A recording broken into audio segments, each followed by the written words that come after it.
Okay, so we are discussing about different phonological processes, right? And I have told you that in rapid speech, that is when you speak English, right? In your normal conversation, you're not using sounds alone, you are using sounds in a continuum, right? So when you speak, what happens? You use sounds one after another, like waves in the sea. They don't stop, right? See, when I am speaking, what I do, I am using different sounds and I'm combining them and producing a discourse. That means my speech. You understand?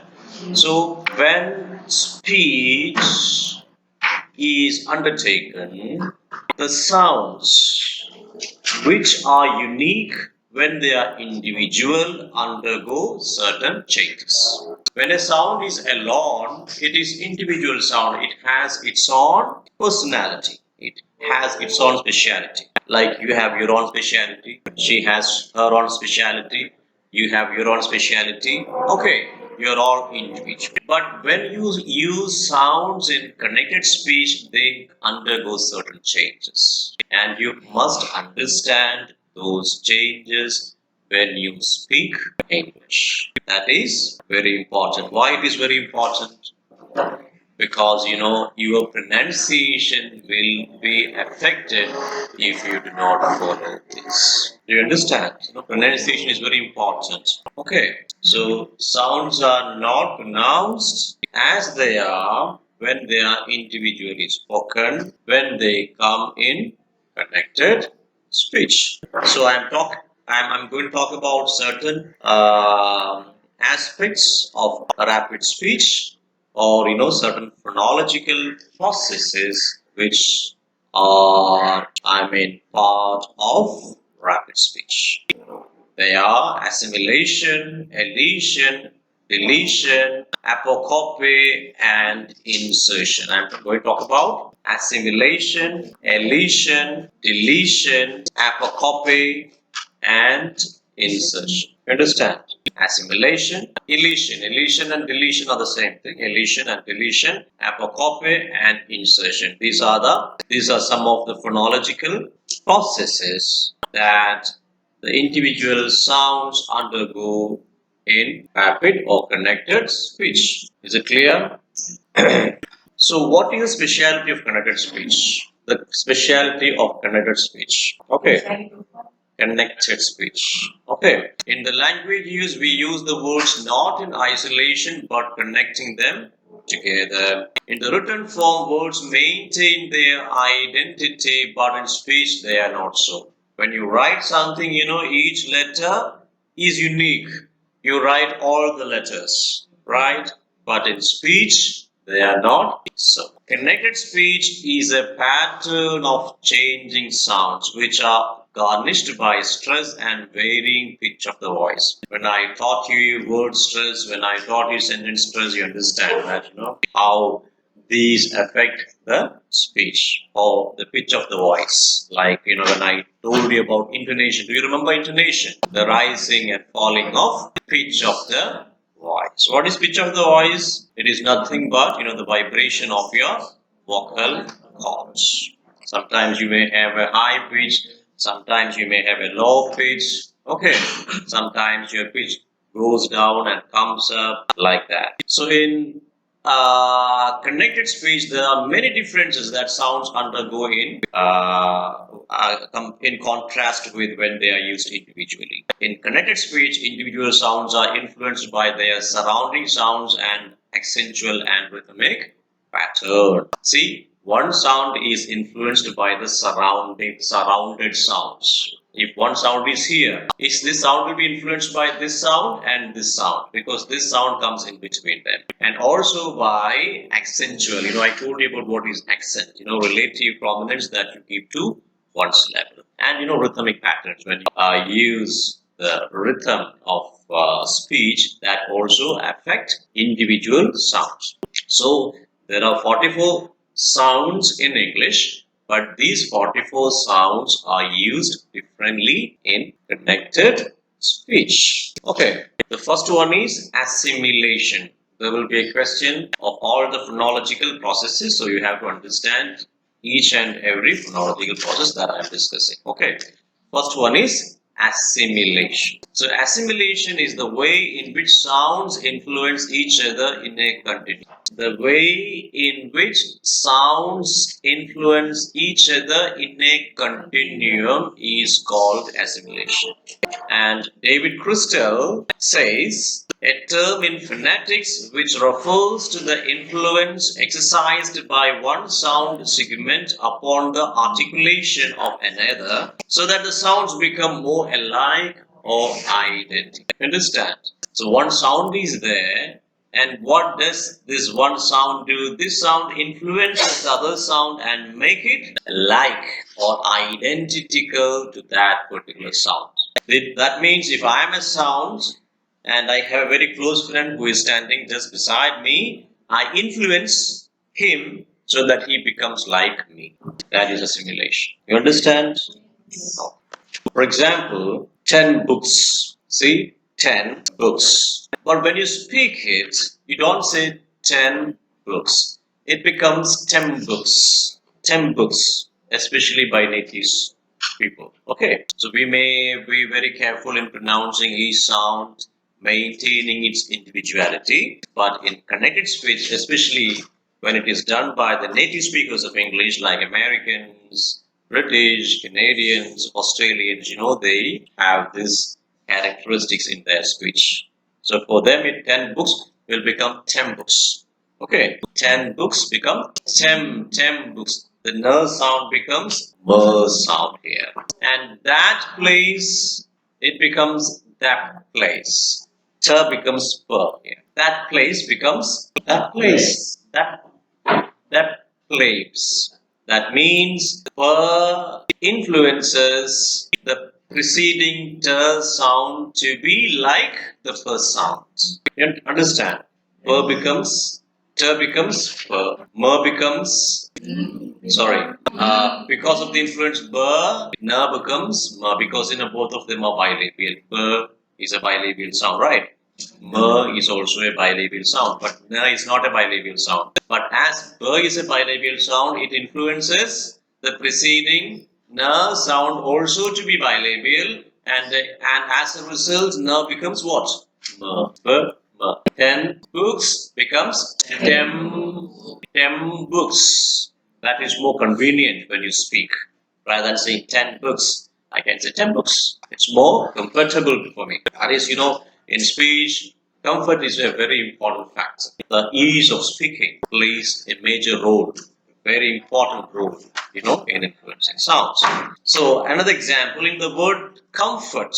Comfort. Say the word comfort. Comfort. See? Comfort. Actually, ma is a bilabial sound, right? Ma, when we use two lips, ma.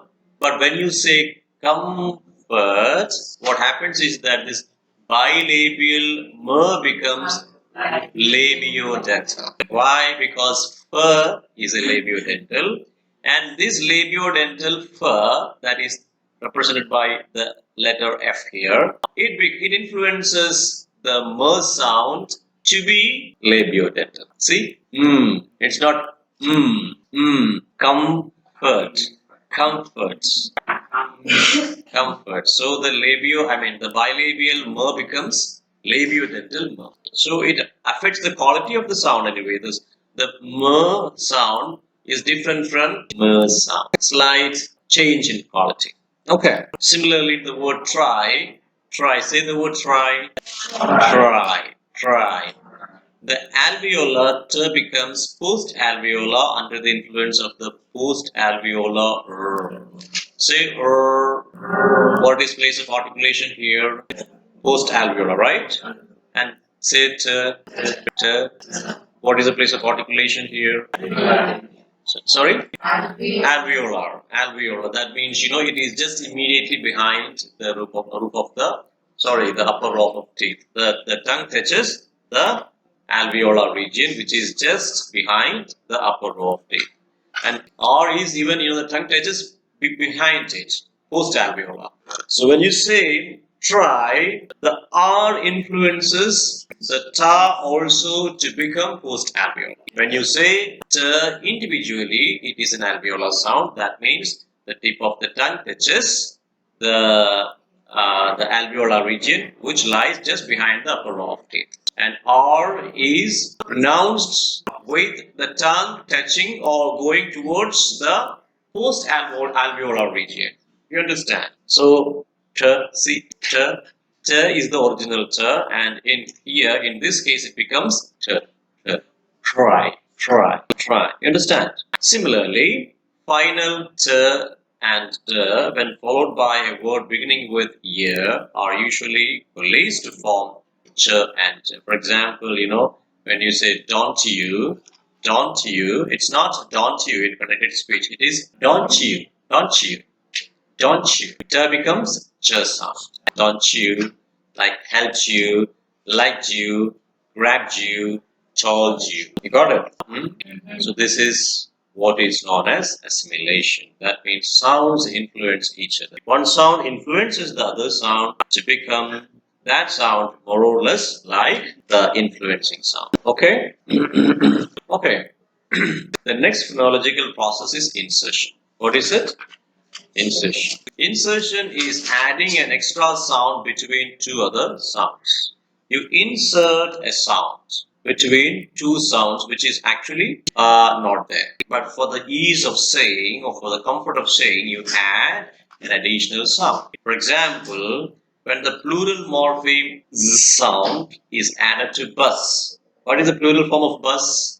You add an es, right? You add an is. That is, you actually the morpheme. That is only the sound. But it is very difficult to say bus, right? So you add an e sound or a schwa there, sound. So it becomes buses or buses. You understand? See, bus is the singular form. Okay, and you add z sound to that bus form to the word bus to make it plural. So how do you make plurals in English? You add an extra sound or sound, right? Okay.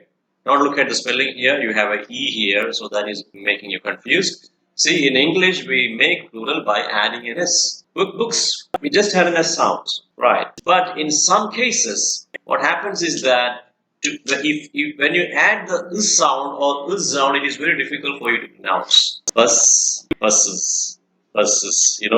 Anyway, if you have to say that, you have to add a additional sound there to make it comfortable in speech. You don't say buzz, you say buses or buses. You understand? So you don't say language. Do you say language? Language. When you add, it becomes language. Do you say like that? No, you say like languages.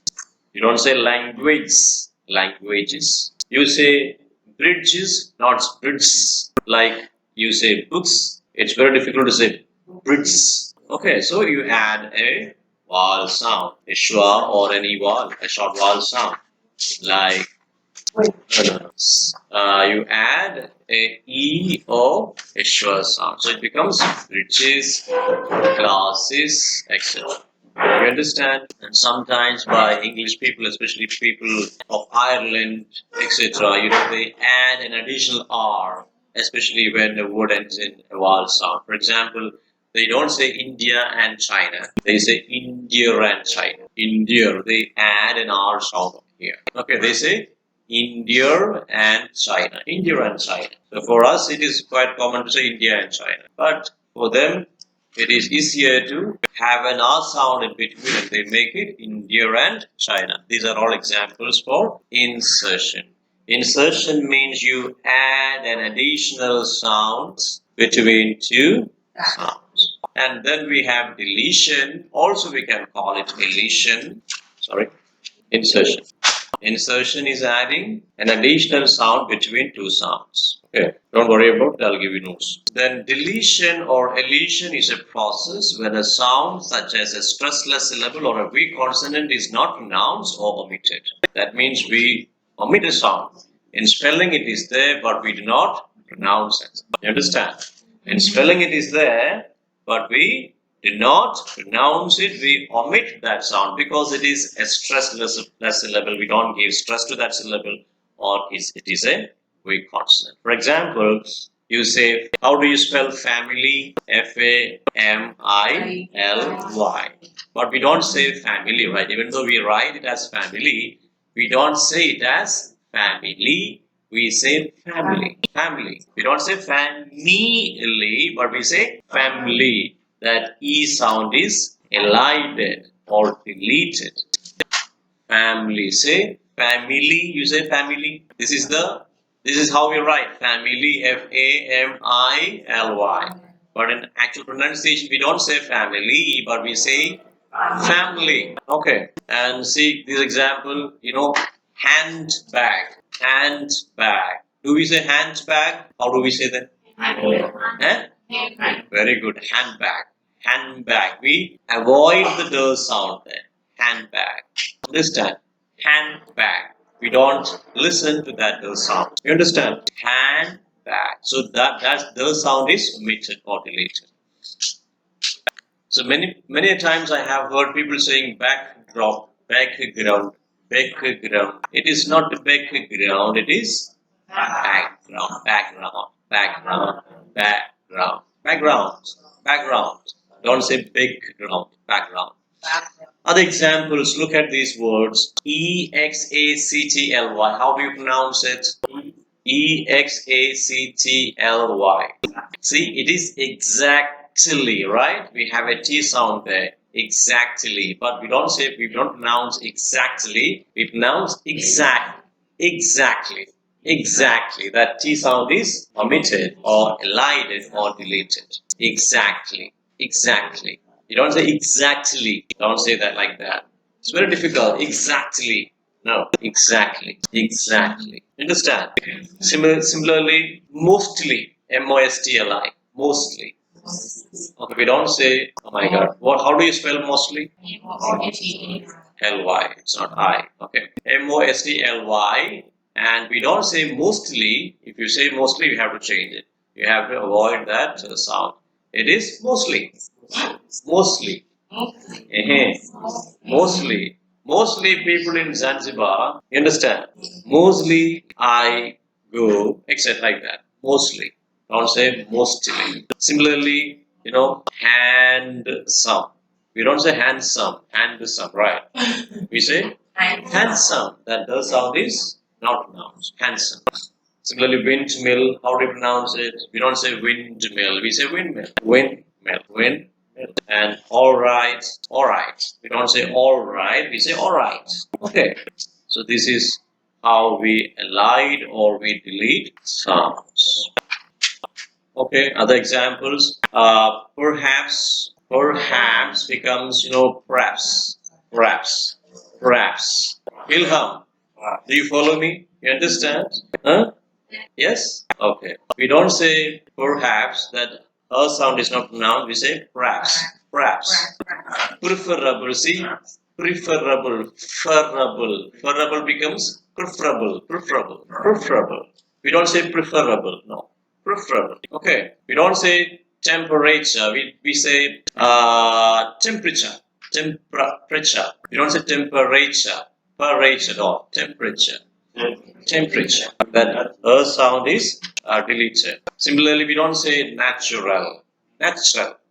Okay, we don't say natural. Natural. See, when I say we don't say, it doesn't mean that you should not say it. You can say it when you speak slowly, but I'm saying in rapid speech, in connected speech, people, native speakers usually speak in this way. Understand? And buffalo, we don't say buffalo, we say buffalo. And we don't say film, we say film. We don't say bachelor, we say bachelor. Bachelor, no, bachelor, bachelor, bachelor.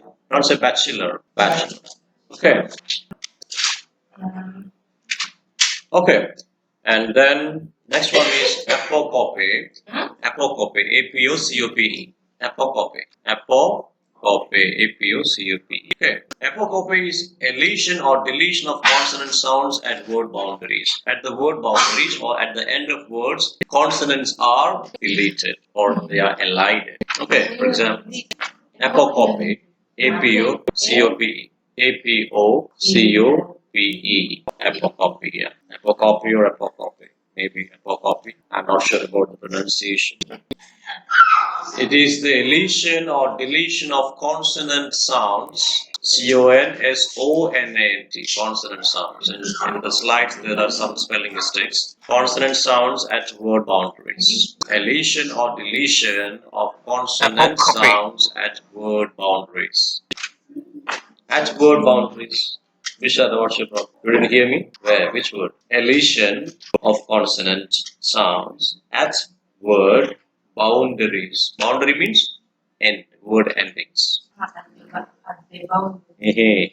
For example, next day. We don't say next day. The end sound in the next is elided. And we say next day. We don't say next day. We say next day. Next day. Similarly, we don't say left turn, we say left turn. We don't say left turn. There are two T. One T is omitted here. Left turn. Take a left turn. We don't say take a left turn. But many of you say like that. Left hand you can say, no problem. But left turn, you don't say left turn, say left turn, right turn, don't say right turn, right turn. Pushed them, we don't say pushed them, we say push them. I pushed them. Okay, I don't say I pushed them. No, I pushed them. You don't hear that sound, even though it's a past tense. Bend back becomes bend back. Hold tight becomes hold tight. Hold tight. I want to hold it tight. Okay, but when I say hold tight, it is not hold it tight, but it is hold tight. That the is deleted. Refuse both. It is not refused both, refuse both. And moved back becomes move back. Yesterday I went to Forodani. I went into the sea, and then I say huge shark. Then I move back. You understand? I moved back. I don't say I moved back. It's very difficult for me to say I moved back. So I say I moved back. It is past tense, M-O-V-E-D. But still I say I moved back. Don't say I moved back. Oh, it's very difficult. Like when I say move to back, the shark will come and eat me.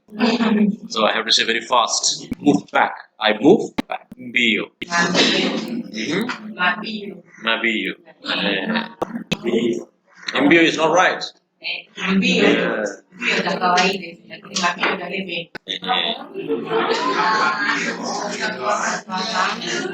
Okay, other examples. Stop speaking. See, stop speaking. It becomes stop speaking. Stop speaking. I stopped speaking. Yesterday when I was teaching, the students began to create a lot of problems, noise in the class. So I stopped speaking. I should use S-T-O-P-P-E-D, right? But in pronunciation, it is not I stopped speaking, but I would say I stopped speaking. What you hear is present tense stop, right? But actually it is stop, past tense. And helped me becomes help me. I went to Machangani last week and I did not have my purse and I was starving. I did not have any food. So I helped a person. So I asked person for some money. He said, no money, I cannot give you any money, but I can give you food. And he helped me in that way. Help me, right? Helped me. But I won't say he helped me. I would say he helped me. He helped me. Help me. See, H-E-L-P-M-E. You understand? Yes. Liked jam becomes like jam. Grab them. Grabbed them becomes grab them. Grab them. You know. Oh my God! I went to Lungwi and I saw a lot of a handful of dollars lying on the road, and I grabbed them. Grabbed them. I don't say I grabbed them. I say I grabbed. You understand? Yes. Similarly, judge fairly becomes judge fairly. You mustn't lose it. Becomes you mustn't lose it. You mustn't lose it becomes you mustn't lose it. That sound is related. You mustn't lose it. Doesn't she know? How do you say doesn't she? You don't say doesn't she know? You won't say like that, right? You say, doesn't she know? Doesn't she know? Wouldn't he come? Becomes, wouldn't he come? Wouldn't he come? It's not wouldn't he come. It becomes, wouldn't he come? Wouldn't he come? Like that. You understand? Yes. I've got to go becomes, especially in American English, they say, I've got to go. I've got to go. Got to becomes got to. Got to go. I have got to go becomes I've got to. Got to go. Okay. What do you want becomes what you want. What you want. What do you want? See, what you want. We could try. It becomes, we could try. The the sound is not pronounced. We could try. We could try. We could try. We could try. Like cuckoo. We could. We could try. They should do it becomes they should. That's yes. What you doing? Eh? What you doing? Sorry. What are you doing? Yeah. What? Yeah, same. If you look at American English, you will find a lot of such things, and that's why it becomes very difficult for some people to understand American English. They delete a lot of sounds. Okay, and but not in all cases. For example, you can't say kept hold. You can't say kept hold. Kept hold. Worked hard. Worked hard. You don't say work hard. Work hard and worked hard. You have to make the distinction here. You can't say work hard. It becomes worked hard. No elision here. Reached home. Contrast it with reached Rome. I reached Rome last week. Rome, the place Rome, R-O-M-E. Okay. But if it is home, there is no elision, there is no deletion. You have to say, I reached home. I reached home. You can't say I reached home. Grabbed hold becomes grabbed hold. No change there, no deletion there. Okay. Like that. Is it clear? Yes. And also, in rapid speech, that means when you speak faster, and otherwise in normal conversation, there is a loss of a phoneme or obscuration of vowels. We call it reduction or weakening of sounds, especially these grammatical words. And I told you them, I think. Am becomes, am becomes and right. I'm tired. Don't say I am tired. I'm tired. Okay, I'm tired. I'm tired. I'm tired. Okay, I'm tired. Give me some water. Okay, don't say I am tired. You are already tired, so why do you take additional stress in saying it in full length? I am tired. I'm tired. Tired. Okay, like many. You say many, right? Many. Tired. And then and look at and becomes and sometimes sometimes and sometimes you and me becomes you and me or you and me or you and me just in sound. Okay, he becomes he has come. You don't say he has come. He has come. Or he came. He came. Don't say he came. Okay. You can say he came. I'm not saying you should not say, but in connected speech, these are the changes that happen sometimes. And have becomes have or were sound. We have done it. We have done it. We have done it. We've done it. We've see only were sound. We've done it. I've gone there. I've gone there. Have you been to Ponimachangani? Yes, I've been there. I've been there. Where? Ponimachangani. Nothing is the only beachy. So, do you have any place, urban place like Stone Town in any part of Zanzibar? Any part of Zanzibar, like we have Chukwani, somewhat urban area, right? Or Stone Town. Do you have any place other than these two places, which is urban, which is a bit not rural? Any other place? No, right? All other places are rural area, right? And has becomes as she has come. She has come. She's come. She has come. Okay. Okay, so these are some of the phonological process that we have to know in rapid speech. And you should know it. So only then you can use or you can speak naturally and correctly. Other times, you have to be very like a computer speaks. You have to pronounce everything. Okay, so don't do that. You have to understand it and you have to speak according by knowing these processes that how the sound changes in connected speech. If you have any question, you can ask. Yeah. Teacher, I have a question. Okay, tell me. And how is it appropriate to speak like this formal situation, for example, during the interview? See, interview is a very formal situation, and during interviews, you have to maintain a formal tone while speaking. Okay.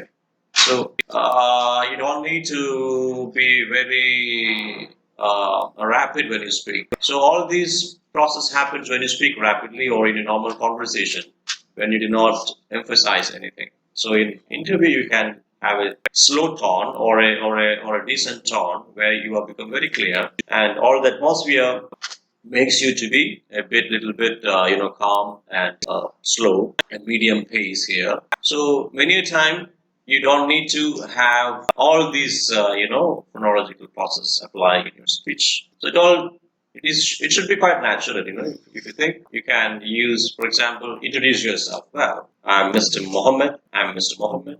You can say I'm Mr. Mohammed, or you can say I'm Mr. Mohammed. No problem in saying that because it's an interview. I've been to South Africa many times. So tell me about your experiences of global traveling. Well, I've been to South Africa many times. So it's okay. You can say I have been to South Africa, no problem. It doesn't mean that in an interview you speak like that. In normal situations you have to speak like that. It's all according to your comfort and the situation and what message you want to convey. Anything else? Now, how about these words like and, have, and? Yeah.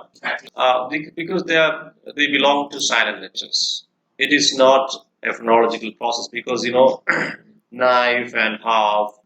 We don't lead anything in any situations. In all situations, whether you speak rapidly, whether you speak slowly, we don't say no, right? We don't say knife. So this is another phenomenon by which we have an additional letter in English spelling, but this does not come under any phonological process. Okay, this is a different issue here because knife is always knife, even if you have K there. Half is always half. Okay, in any situation, you don't say half or no or new or knife or knee, etc. or knowledge. Okay, How about often, pronounced often, and are often?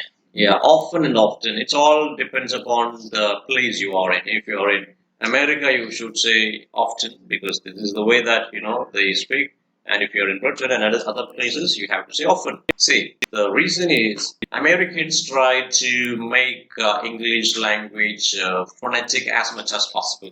They try to bring some changes because British English is, that there are a lot of silent letters. It's not phonetic. You write it some way and you speak in some other way, right? And Americans try to make some changes, but they are not completely success in it. But many words they have changed, like schedule is schedule, often is often, and the spelling they try to revolutionize, like color in British English it is COLOUR, but in American English it is COLOR. So in British English it is center. The spelling is CENTR. It's like century, right? It's you write it like century, but it is center. The pronunciation is center. In American English they changed it to CENTER. That is more logical. Right, center, CENTER. So it all depends upon the region where you are in. But it is not part of any phonological process. Any other question? Okay, thank you very much.